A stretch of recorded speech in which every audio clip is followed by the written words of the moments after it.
Some celebrity deaths feel like the loss of a famous person. Others feel like the loss of someone who was part of your family. Today, the world is mourning Dolly Parton. The legendary singer, songwriter, actress and philanthropist has died at the age of 80. And what makes this moment especially heartbreaking is what Dolly said just 4 days ago. She had acknowledged that her health had declined. But she wasn't talking like someone who was finished. She said she was still healing, she was still working, and she still had so many things she wanted to achieve. Now, just 4 days later, her family has announced that Dolly Parton is gone. Her nephew, Brian Seaver, shared the news on August 25th. He explained that Dolly had actually asked him years ago to make this announcement when the time came. Seaver described the moment as an honor filled with pride and overwhelming sadness. But he also said something deeply moving. The sadness belonged to the family, not to Dolly. He remembered her as someone who lived in the light and opened doors for generations of singers, musicians and dreamers. And that may be one of the best descriptions of Dolly Parton's life. Because Dolly didn't simply become successful. She created opportunities, she created music, she created businesses. And she created a legacy that will continue long after her death. So how did a girl from a poor family in Tennessee become one of the greatest country music stars of all time? This is the story of Dolly Parton. Dolly Rebecca Parton was born in Tennessee in 1946. She grew up in a family of 12 children. Her family was poor, but there was music.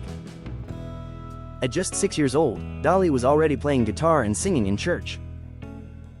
1 year later, she began writing songs. That talent would eventually take her around the world. After graduating high school, Dolly moved to Nashville in 1964. She played clubs and wrote songs for other artists. Her big break came when country star Porter Wagoner hired her for the Porter Wagoner Show. But eventually, Dolly wanted to establish herself as a solo artist. Leaving the show inspired one of her most famous songs. I Will Always Love You. Dolly wrote it as a goodbye to Wagoner.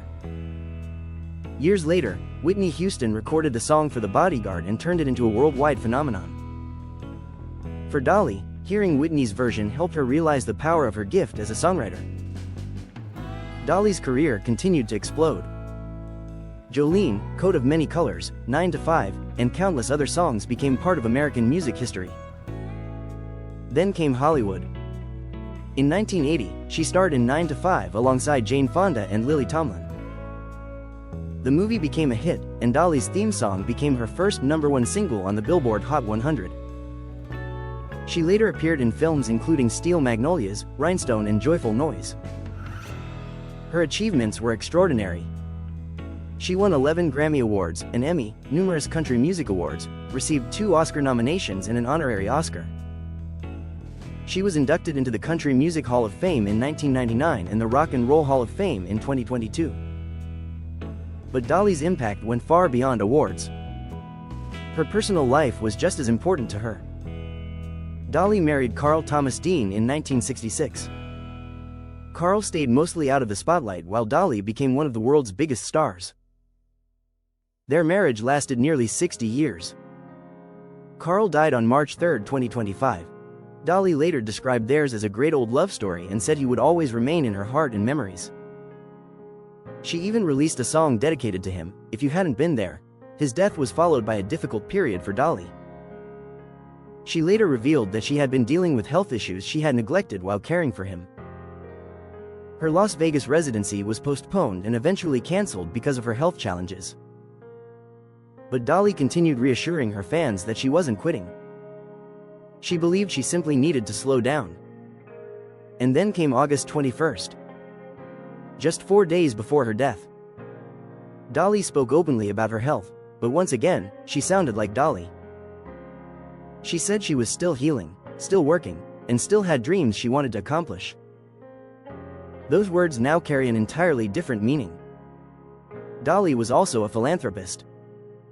Her imagination library sends a book every month to children from birth through kindergarten. The program was inspired in part by her father, who never learned to read or write.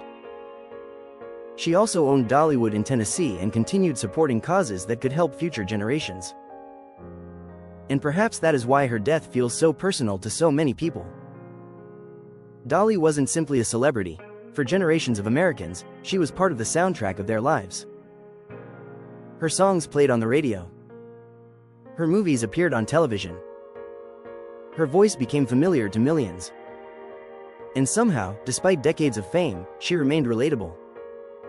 Dolly once said she worried about running out of time before seeing her dreams come true. She said she woke up with new dreams all the time. And she wanted those dreams to continue even after she was gone. Now, sadly, that time has come.